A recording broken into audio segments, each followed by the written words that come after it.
Introduction to our Torah portion, because our Torah portion speaks a lot about gold. And what happens when there's gold somewhere? There's a lot of Jews running after. So we're going to speak about that. And we're going to go back to Parashat. So in Parashat Yitro, God gives the Jewish people what? The Torah. Very good, the 10 Commandments. The following Parashat Mishpatim, what we learned last week, was a lot of the laws, court laws, how a bet din runs, what happens when there's a dispute between an individual and their fellow, how the law is carried out. This week in Parashat Teruma, we read about the Mishkan, the tabernacle. There was a portable temple which was brought with the Jewish people for every encampment that they went through in the desert, when they were traveling, for the 40 years they were traveling in the desert. Next week's Torah portion, Parashat Tetzaveh, speaks about the vestments, the garments of the Kohen Gadol, and as well as a regular Kohen. A regular Kohen had 4 vestments, and a Kohen Gadol had an additional 4. That's in next week's Parashat. Skip one more, bear with me, skip one more Parashat. Parashat Ki Tetzeh is when the unforgettable and the infamous, horrible sin the Jewish people unfortunately had to commit was the sin of the golden calf, Het Ha'egel. This was something which shook up the Jewish people, which unfortunately ruined a lot of the preparation God prepared for the Jewish people when they left Egypt, trying to bring them into the land of Israel. Now, it's important to note that God's intention when He took the Jewish people out of Egypt was for them to go directly to the land of Israel as quickly as possible. There was a stop. They had to go get the Torah. After receiving the Torah, they were to go as quick as possible to Israel, build the permanent temple, the Bet HaMikdash, and Mashiach was to come. But what did the Jews do? Unfortunately, we complained and we doubted God. We doubted Moshe Rabbeinu, and that wasn't the exact plan. They had stuck in the desert wandering for 40 years, and it was a spiral from there, unfortunately.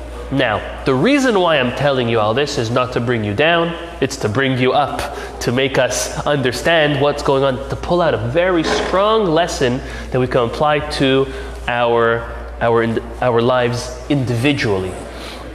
And that is, firstly, even though this is the sequence, the way the Torah puts it, this is not exactly how it went if we took it as a timeline. There is a rule, our commentaries on the Chumash tell us, that there is no order in the Torah. Meaning, just because the Torah writes something in chapter 10, it doesn't mean that what happens in chapter 12 happened literally after. It could be in the opposite.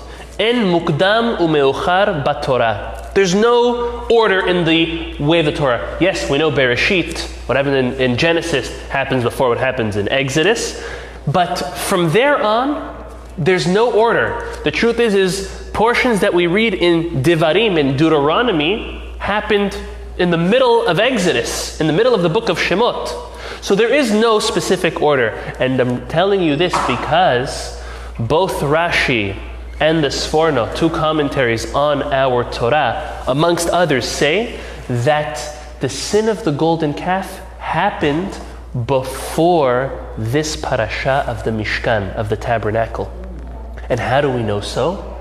It's because the Mishkan, the tabernacle, came to atone for the sin of the golden calf. God never intended on there being a portable Mishkan. Like we said, they were supposed to go into Israel very quickly. But because they sinned, God said, I need to give them a piece of me. I need them to feel a piece of me in the desert when they're wandering as well. So God comes, and look how beautiful this is. God comes and says, you sinned with the golden calf. We know Moshe Rabbeinu went up for 40 days in negotiation and pleading to God, please forgive the Jewish people. Hashem says, no, I keep you, let's change them. Moshe said, no, I started with them, I'm going all the way to the end with them. Look how committed our leader was to us. Next thing that happens is they sin. Hashem forgives them. Okay? After Hashem forgives them, Hashem says, I'm going to give something to the Jewish people so they can atone for their wrongdoing. And what is that? That was the Mishkan. The Mishkan was built primarily and decorated primarily with what? Gold. What was the sin of the calf? It was the sin of the golden calf. Hashem said, you came and you sinned with gold. We're going to give you a way to rectify that, an atonement. How? To do with the same thing you sinned with, to make a mitzvah with. It's brought down in Sefer Hasidim. Those who learn the Chok Israel, in one of the volumes in the Chok Israel, the Sefer Hasidim is brought down to tell us that a person should go to great lengths to try to do a mitzvah in the same manner that they did an Avirah. Meaning, a person who would run to do an Avirah, the way to rectify that fully is to run to do a mitzvah. And a person who did a sin with their hand, they should do mitzvot with their hands.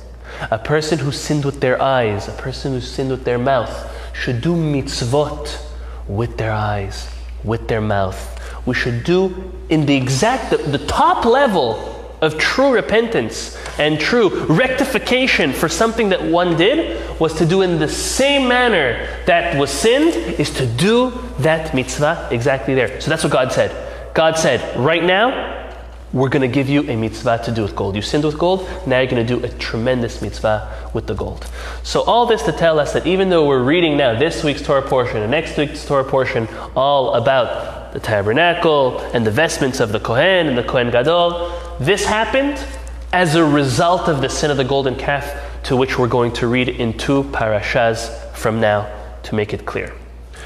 This evening we're going to focus on primarily the first verse, or really the second verse in this week's Torah portion. That would be in chapter 25, verse 2. And one of the primary questions, and before we get into the Zera Shimshon, we're going to give another answer until we get into the Zera Shimshon. One of the primary questions that we have on this first verse is so apparent. I'm going to read the verse, I'm going to translate it, and we're all going to have the same question all at once, especially being that we're Jewish, and we know when we give or when we take. I'm already hinting, okay? So listen to the following. Daber el bnei Israel. God tells Moses, speak to the people of Israel. Vikhu li teruma.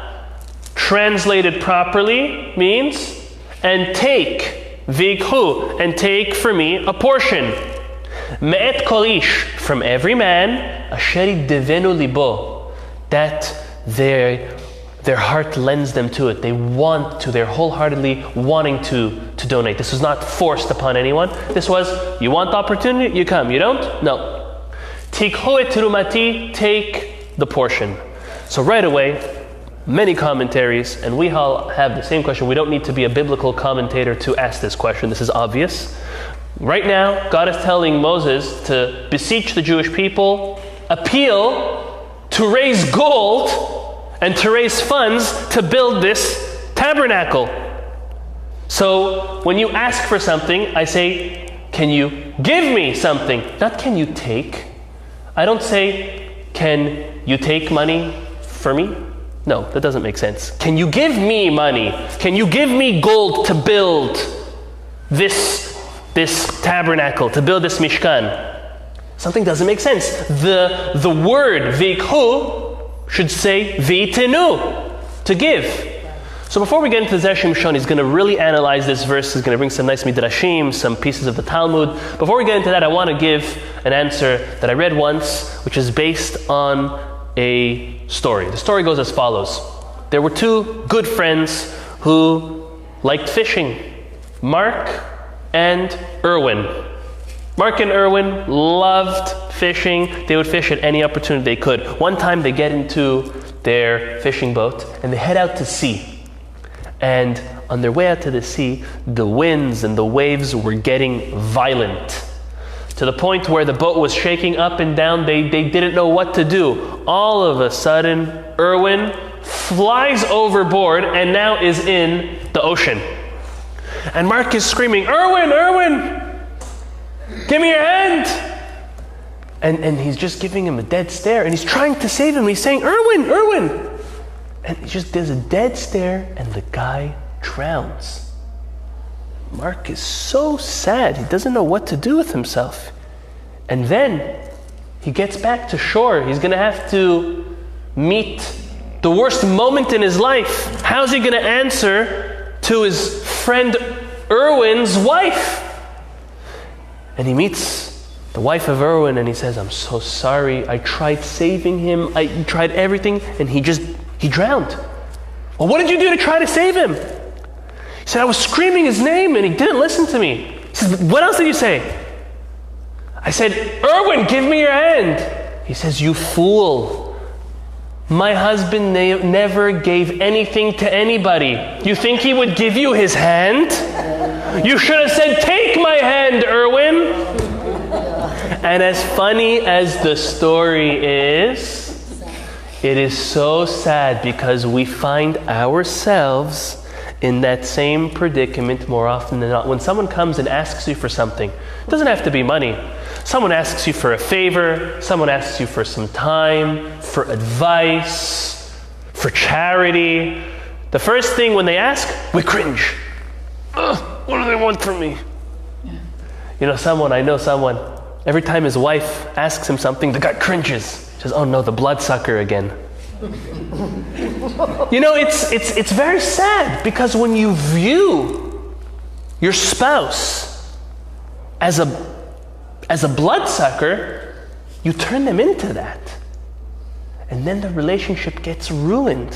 What we have to understand is that when we give, we are really taking more than we are giving.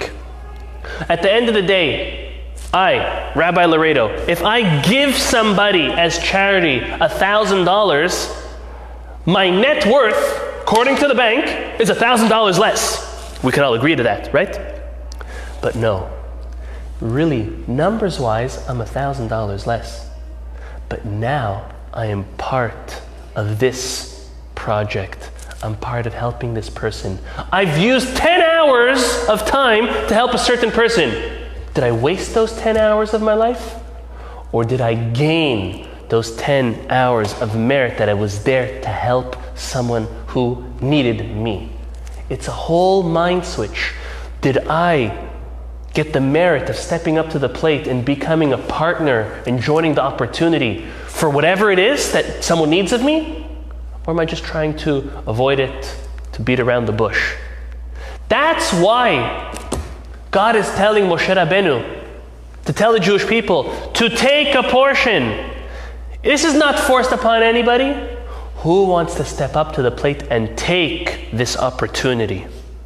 That is how our sages, this is the simple explanation. We're going to get deeper from the Zera Shimshon, but the simple explanation of why it says take a portion is because who's going to step up and take the opportunity and join into whatever someone's asking from you in order to help them and be a part of that opportunity. So that's why it says take.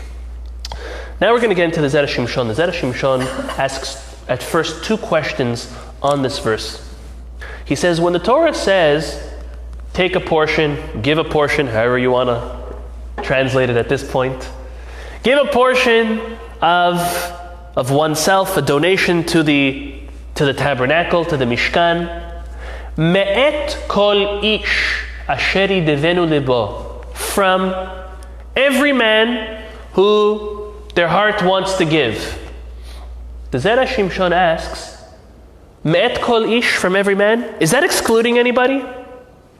Does this exclude the women? If so, why? We see when it comes to the donations, the women actually came and gave their jewelry.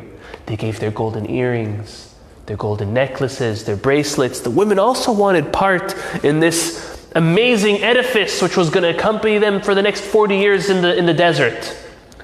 One which was never destroyed. The remains of the Mishkan were buried in the desert and are there till today. Never destroyed. Some claim that they're found in the Vatican. I'll believe it when I see it. Okay? But even the women wanted part of this. the women wanted a portion in this mitzvah. So they gave. They did give. So how could you say Me'et Kol Ish is coming to exclude the women? Question number one. Question number two. The Zera Shimshon wants to know why Rashi's interpretation, at the first interpretation, the first novelty explanation he gives in this week's Torah portion is Vikhu li, take for me. Rashi says li, lishmi. For me, for the sake of God, for the name of God. What's Rashi teaching us? Aren't all mitzvot that we perform for the sake of God? Meaning, when a man wraps tefillin, are they doing it for any other reason than because God commanded you to do it? We're not doing it for our blood pressure, to tighten the strap a little, to make our heart beat a little, or to... No, that's not why we do it. When someone keeps Shabbat, are they keeping Shabbat because, they want a vacation, they want a day off of work? You don't need to take off Shabbat. You go on a cruise and not work for a week. The reason why we do it is because God told us to do it. Yes,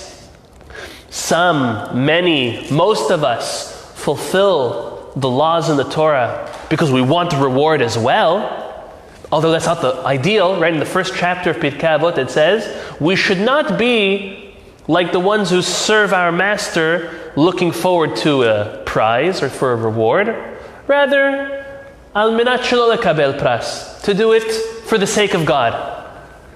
But even when we do fulfill things, let's say we know that when you keep Shabbat, that is a clear key to one's financial success and parnasa.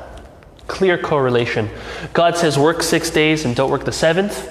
If you work on the 7th, you're showing, I know better than God. I need to work on the 7th to make my monthly allowance or to make my yearly budget. By you stopping and saying, I don't need to work on the Sabbath, you're saying, I know that the parnasa comes from God.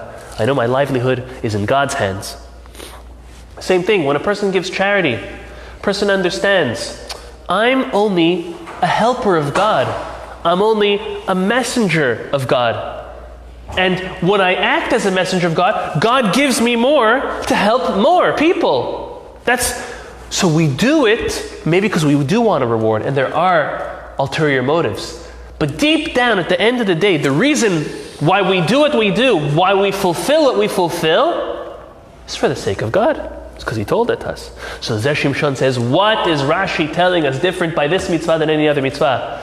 By the solicitation and by the appeal for the Mishkan, for the tabernacle, why does Rashi need to tell us only here, nowhere else in the Chumash, does he tell us for the sake, the mitzvah, for the sake of God? These are his two questions. He answers with a concept the Talmud speaks about in many areas, but the concept is as follows. I'm going to read it, I'll say it in Hebrew, and then we're going to translate it and explain it. It's an amazing concept. At first glance, we would think the opposite, but when we sit down and we contemplate this idea, we say, wow, that really makes sense. Concept as follows. Gadol ha-metzuveh ve'oseh yoter mimi she'eno metzuveh ve'oseh. Means as follows. A person who fulfills because they are commanded to fulfill has greater reward than one who fulfills and they're not commanded to fulfill it. I'll give you an example. You have a father, and the father asks one of the two of his children to bring me a hot cup of coffee.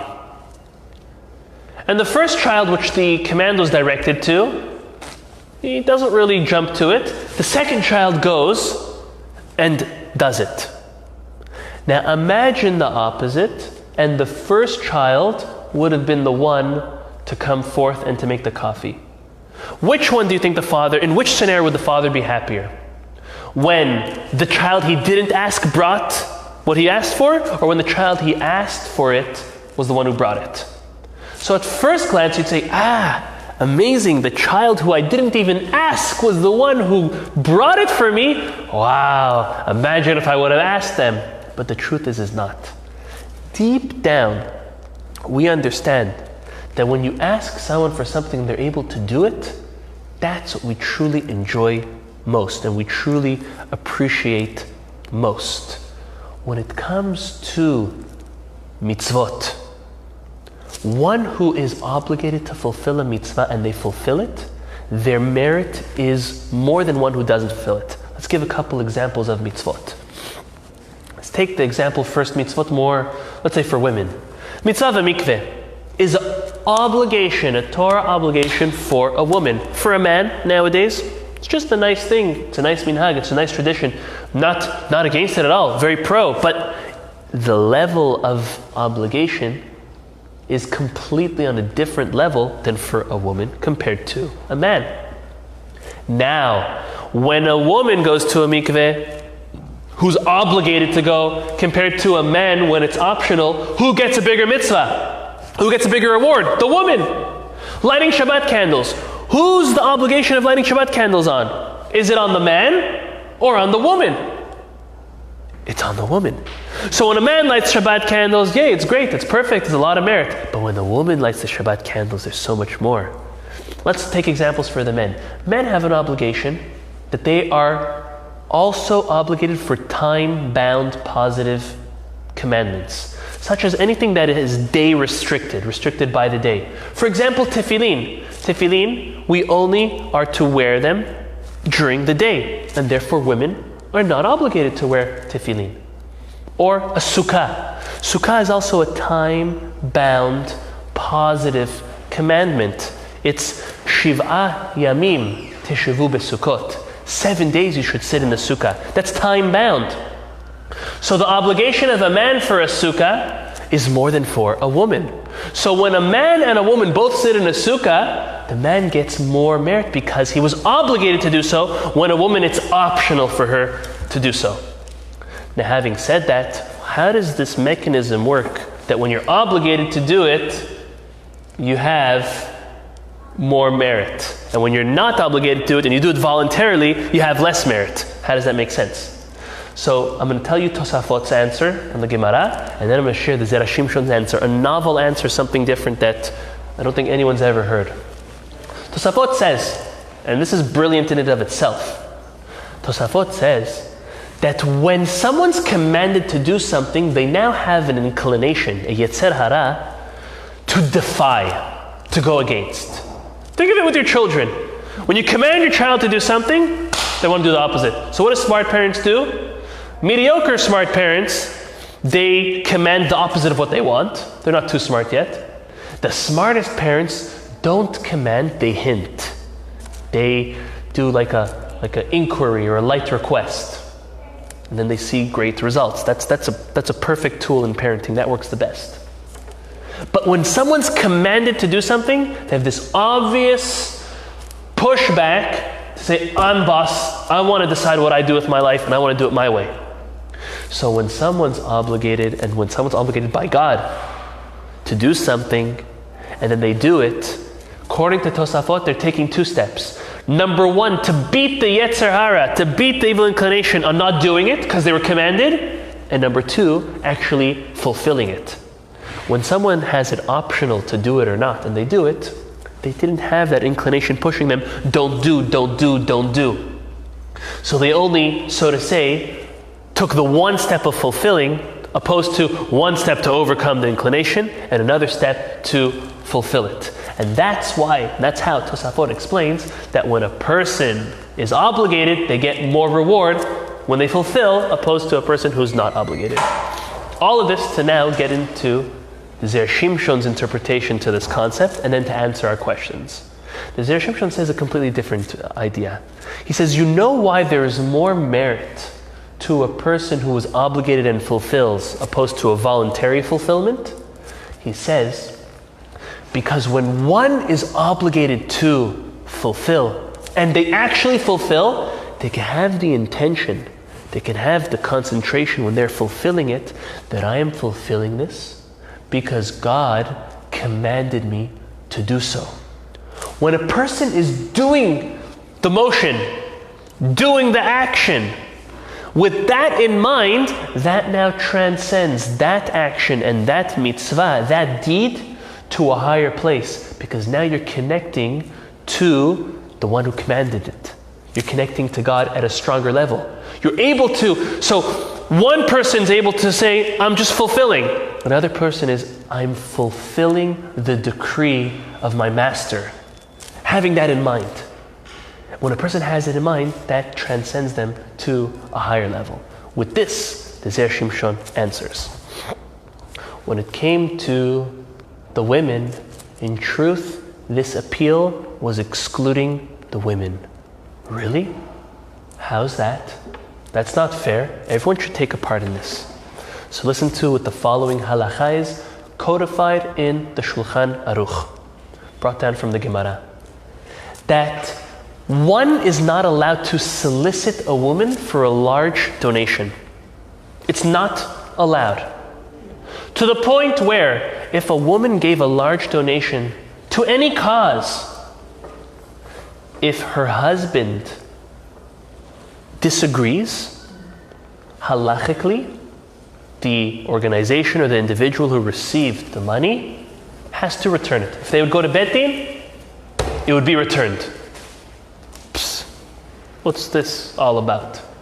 So listen to the way the Torah paints the roles of a husband and a wife. Each of them have their roles, and we're not going to go and delineate each and every one right now. However, one of the primary roles of a husband, based on the sin of Adam, of bizeat apecha tochal lachem, of having to work hard for a livelihood, is the responsibility, the financial well-being and the responsibility of a household is due on the man of the household.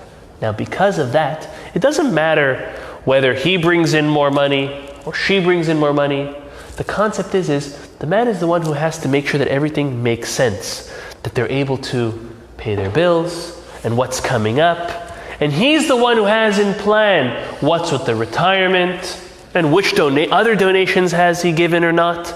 He has a whole scope. That's something that, by the way, most women don't even want part of. It's much simpler when you don't pay attention to those things. But as a man, it's an obligation. So since a woman is not privy to every single, as we say in Hebrew, hachnasa, every income, as well as every expense and every other donation, therefore, she doesn't have the right to give a large or considerable amount of a donation without the consent of her husband. She just doesn't know what's going on. It's a normal thing. So because of that, the Zera Shimshon says the Torah excluded the women. Met kol ish, specifically the men were the one who were solicited for the fundraising for the Mishkan. It's number one. Now why the second one, li lishmi? In order to tell us that the men, they were specifically obligated for this fundraising for the Mishkan.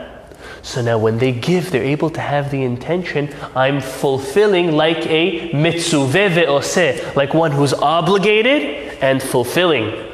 And when one fulfills, when they are obligated, they're able to transcend to a higher level of intention, because they're having the intention, I'm fulfilling what I was obligated by my Creator. That's his one answer. He now gives a different twist, and I think we're going to appreciate this twist as well.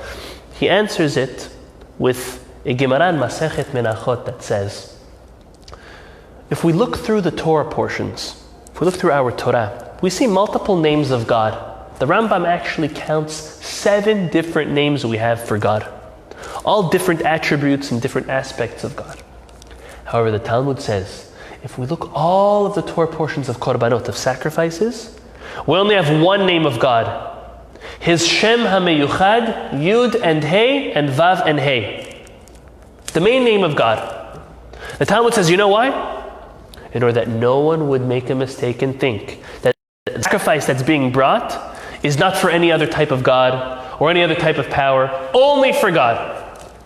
Now before his answer, he brings another piece of Talmud. The Talmud in Masechet Sanhedrin says that when a person would make a vow or a pledge or an oath, and they would do it in the name of God, they could only use that name of God, Yud and Hey and Vav and Hey, again for the same reason. So no one would think that it's being done in the name or for the sake of another God or another power, all showing us li lishmi, when you're going to come and you're going to fulfill this mitzvah, when you're going to come and you're going to give part of this Mishkan, part of this tabernacle, do it in my name, li lishmi, in my main name, my Shem HaMiyuchad, with the intention that it's only for me, so no one would ever make a mistake and say, the reason why they donated, the reason why they made a vow, the reason why they made a pledge, the reason why they brought a sacrifice was maybe for another God. No, only for the individualized and specialized name of God, again of Yud and Hey and Vav and Hey. Good? This is as one piece. I'm going to share another 2 shorter pieces of the Zera Shimshon, and then we're going to tie them all together with a fascinating concept. The Zera Shimshon now quotes a midrash. Now, before we quote this midrash, I want to give you a little bit of an introduction. We have different books. We're in a library. We see there's so many books in our Torah wealth of knowledge. And every book has its specific purpose, also its specific style. You know, some people like reading certain authors because of their style. It's appealing to them. Others don't. And even when it comes to our classical works, such as even the Talmud and the Midrash and the Zohar, they each have their own style. For example, the Talmud's style it's very convoluted, meaning it has many different topics all within the same topic. And it's analyzing and it's bouncing back and forth and bringing from other sources and trying to get to the bottom of the line. What does the Mishnah really mean? So in one aspect, it's quite confusing. At the end of the day, most of the time, it could come down to a bottom line. The Midrash is even more confusing. The Midrash, we know Midrash as, amazing stories, all of those beautiful gems that we know, but that is, I want to say, 20% of the Midrash. Most of the Midrash is these short-handed pieces from our Talmudic scholars, which, okay, they're nice, they're cute, I don't really understand what's going on. Some of them are just like couple words, boom, boom, boom, drop, next topic. And it's not like the Talmud and it comes back to it after and it incorporates it or it gives us a bottom line. By the way, the Zohar is even worse in that aspect. When I say worse, it's even harder to understand. Most of the Zohar that people quote are maybe a total of 5% of what it says in the Zohar. Most of what it says in the Zohar is, again, very convoluted, very hard to understand. To us, it doesn't make too much sense. It's just because we don't get it. We're not deep enough in the Torah to understand it yet. Our goal, we're aiming there. The reason why I'm telling you this is because the Zera Shimshon quotes a Midrash, and he himself says this Midrash makes no sense, and then he goes on to explain it. The Midrash is very simple. It quotes this first pasuk that we just had. Go take a portion from every male, whatever their heart wants to give. And then it quotes a verse in Mishle written by King Solomon. The verse is as follows, a famous verse. Ki lekach tov natati lachem, torati al ta'azovu. Hashem says, I gave you a great acquisition, the Torah. Don't forget it. Don't forsake it. That's all the Midrash says. It quotes this pasuk, and it quotes that pasuk, moves on to the next item line. Zera Shimshon, what's going on over here? What does it have to do with one another? Does it make any sense? At least give us an explanation, he asks. So he gives an explanation. It's a novel idea. He says that the truth is the Midrash had the same question on both of these verses, which we're going to explain. And when we answer one verse, we could explain the same answer on the other verse. Well, what's the question? Listen to the following. The question on the first verse is, we know. Why does it say veikchu, take for yourself a portion? It should say veitnu, give. The second verse, it says ki lekach tov. Lekach, the terminology of lekach, is when you take something through a transaction. When God gave the Jewish people the Torah, was it a transaction? No. What do we call the Sinai revelation? Matan Torah. It was a gift from God. It should say, Ki matan tov natati lachem. It shouldn't say, Ki lekach tov. The Zera Shimshon says, the same question we have on our verse in Parashat Teruma, we have on the verse in Mishle, written by King Solomon. So he answers first our verse, and then he answers the other one. He says that when a person is to prepare what they're going to give as a sacrifice, they first need to take it, set it aside, and bring it. They first need to veikhu, take it, and then bring it. So too when it comes to finances. A person can't just give. There's laws of how you can give tzedakah. Proper is 10%. Up to 20%. A person cannot give more than 20% of their earnings to charity. It's foolish. You have to look out for yourself and for your family. So a person has to look first before they give at what they have, and then give. They have to set it aside, be smart about it, and then give. There's these two stages. So too by Torah, the Zera Shimshon explains. First, when God gave us the Torah, it was a lekach. It was an acquisition, more like a transaction. But then, when a Jew gets more into the Torah, when Am Yisrael gets more into the Torah, it turns into a gift. It turns into a matana. So at first glance, the first step for both of them is veikhu, to take, or lekach, as an acquisition. And then they both evolve. One evolves into a netina, and the other one evolves into a matana, into a gift.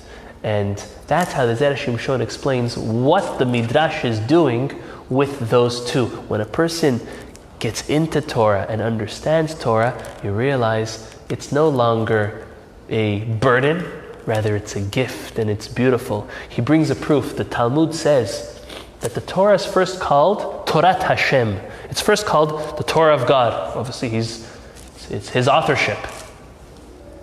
Later, the Torah is Nikra al Shemo, is called on the name of the one who learns it, or the one who teaches it. How do we know? Torat Moshe, right? I'll give you another example. When the Maimonides gives his law, when we quote it, do we quote it in the name of God or in the name of the Maimonides? When any chacham, when any person says something, and it's their own Torah novelty, it's their chidush, we say it in their name. The truth is there's nothing new under the sun. We know that, right? En chadash tachat hashamesh. There's nothing new. Everything God knows. But God gives us that merit that it could be called in your name once you've transcended from a business transaction acquisition to a real gift and getting deep and delve into it. Last thing I wanted to speak about is the Zera Shimshon asks, how can King Solomon be warning the Jewish people in the name of God to not forsake, to not forget his Torah, God's Torah that he gave to Bnei Israel, if the Jewish people accepted willingly the Torah? Remember, what did they say? Yes. Last week, Naaseh v'nishma. We will do and then we'll listen. Blindly. They said, God, you have a good track record. We know you created the world. We know that our forefathers found you. We saw what you did in Egypt to Pharaoh. We saw you split the sea. We see what's about to happen with the giving of the Torah. Whatever you say, we're in, blindly. It's dangerous because we see the results. But it was used to their merit. That concept of Naaseh v'nishma, we will do and then we will listen, was used for the merit of the Jewish people. So if they, the Zera Shimshon asks, if they accepted it willingly and enthusiastically, how is it possible that later on God has to warn them through King Solomon Don't forsake, don't forget the Torah. How could they ever do that? So the Zera Shimshon says, it cannot be that God is worried that the Jewish people will forsake or forget or disqualify the whole Torah. That makes no sense. They willingly accepted it. Maybe a portion of it. Oh, which portion? To the most important portion. Listen to this. This is deep. The Zera Shimshon says, God was telling the Jewish people that every moment of Torah study, every moment of connection to God means the world, means so much. And he says as follows. I could never say it so sharp if he didn't write it himself. He writes it this way. He says, you can't compare a person who learns Torah once a year to someone who learns Torah every day. He says, you can't compare someone who learns Torah once a month to someone who learns every day. You can't even compare someone who learns Torah once a week to once a day, or once a day to multiple times a day. It's like any other study. Someone who's reading a book and they read a page a month, when are they going to finish the book? Or someone who's studying to be a doctor and they do one class every 5 semesters. No, b'chayai, when are they going to finish? When are they going to finish it? It's going to take them 2 decades, if not more, till they finish. It's never, by the time they finish, their credits expired, the ones that they did years ago. Doesn't make any sense. So, therefore, the Zera Shimshon says, one who learns more Torah, one who commits themselves more to Torah, it's able to, number one, open their mind to understand deeper concepts, greater applicable concepts to their lives, to understanding God, to understanding the world they live in, relationships, yourself. That's the more a person learns. It's only through the Torah can we understand all of that. I give the example of someone going to the gym. If a person goes to the gym once a year, you're wasting your time. You're going once a month, still wasting your time. Even if you only go once a week, you're not going to see results. If you don't go, as the experts say, 4 times a week to the gym, 3 if you're lucky, 4 minimum, you're not going to see results. And if you go 5 or 6 times a week, you're going to see real results. What's the difference between someone who goes to the gym once a month or once a year, or someone who goes multiple times a week? The big word is commitment. Are you committed to being skinnier, feeling stronger, being better, or not? One who's not, they roll in once a month, once a year, maybe once a week. Someone who's committed does it every day. Someone who's committed to Torah needs it every day. Someone who's committed to their relationship with God puts an investment, puts something into it every day. And when I think of commitments, I say we have many aspects of commitments in our life. A person's committed to their job, committed to their partner, to their employee, to their employer. That's a commitment. And when that commitment is present, they're able to flourish. We have commitment to family, to friends, to neighbors. But the greatest commitment, besides our commitment to God and Torah, is to our spouse, to our wife, to our husband. When that commitment is strong, nothing can get in our way. We are unshakable.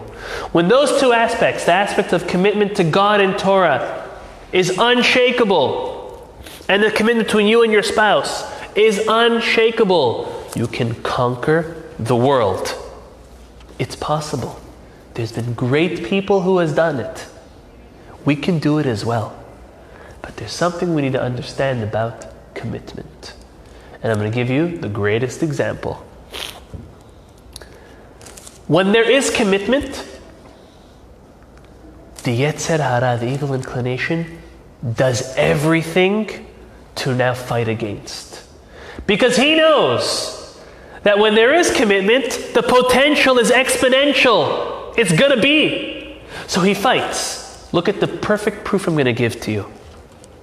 How many times have you heard, and I'm not saying there hasn't been, because I personally have even heard, but how many times have you heard that an engaged couple, they're not married yet, one of them cheated on the other? Very rare. It's happened, but very rare. How many times, or how many times more have you heard that after the girl has the ring on her finger and they're married, that one of them, or both of them, have committed adultery? So much more. Why? Think of it. Why? Because when they're married, there's a commitment. And when there's a commitment, the evil inclination goes and tries to sabotage, tries to attack. The Talmud says, and our sages explain, that men and women both have different yetzers, different inclinations. And there's one mitzvah which is the hardest for women to fulfill, and there's one mitzvah which is the hardest for men to fulfill. For women, the hardest mitzvah is the concept of tzeniut, of modesty. For a woman, it's her... Thank you. For a woman, it's her greatest test. Her greatest test is how to speak, how to act, flamboyant or reserved, modest, dignified, or prutz. That is always what a woman's main struggle is. A man is something completely different. A man's struggle is, literally speaking, sitting down and learning Torah or not. A woman looks at a man and say, Yalla, what's so hard? Open the book, read, do. It's so easy. A man looks at the woman and say, what's the big idea? Put on a sweatshirt, put on a long skirt, cover your hair. Who cares? Look, we're in a suit all day long anyways. What's the big deal? But that's because our inclinations are wired oppositely. What's hard for us, we have a greater yetzer. What's our maximum potential is what our yetzer fights against. And what a woman's maximum potential is what the yetzer fights against as well. So the yetzer knows that commitment is the recipe for success. And that's why he goes and sabotages commitment. Why do you think it's so hard to commit to learning Torah on a weekly, on a daily basis? The more, the better, right? Why is it so hard? Because that commitment, the evil inclination fights strong against. Why is there such a temptation, more by married people, to commit adultery, opposed to people who are just boyfriend and girlfriend, or engaged? Because there's no commitment yet. Why is it that by partners, sometimes one partner is trying to sly and cheat the other partner? Because they have a commitment. Think of all examples. When there's commitment, if it's navigated properly, and there's true investment put in, and fight off the Yetzer Hara, the potential and the success is to the sky. It is infinite. But also pay attention that the Yetzer Hara fights very strong against commitment. So the Zera Shimshon is telling us, be committed to Torah. You want to see blessing in your life? You want to see the blessings that the Torah promises for one who fulfills the Torah? You want to see peace? You want to see parnasah? You want to see happiness? Commit to learning Torah. More than once a month, more than once a week. We're at a higher level than that. Daily. Commit yourself daily. You get deep. You get true in understanding. Everything we spoke about this evening was all about commitment. When you give towards a cause, you are committing yourself to the cause. When you commit yourself to the cause, you are now becoming a partner, part of that opportunity. All that we mentioned, the verse in Mishleh, Ki lekach tov natati lachem, when you acquire that acquisition and it becomes a gift and you make it part of you, You are committing yourself to the Torah. When you commit yourself to the Torah, the blessing, the results are endless.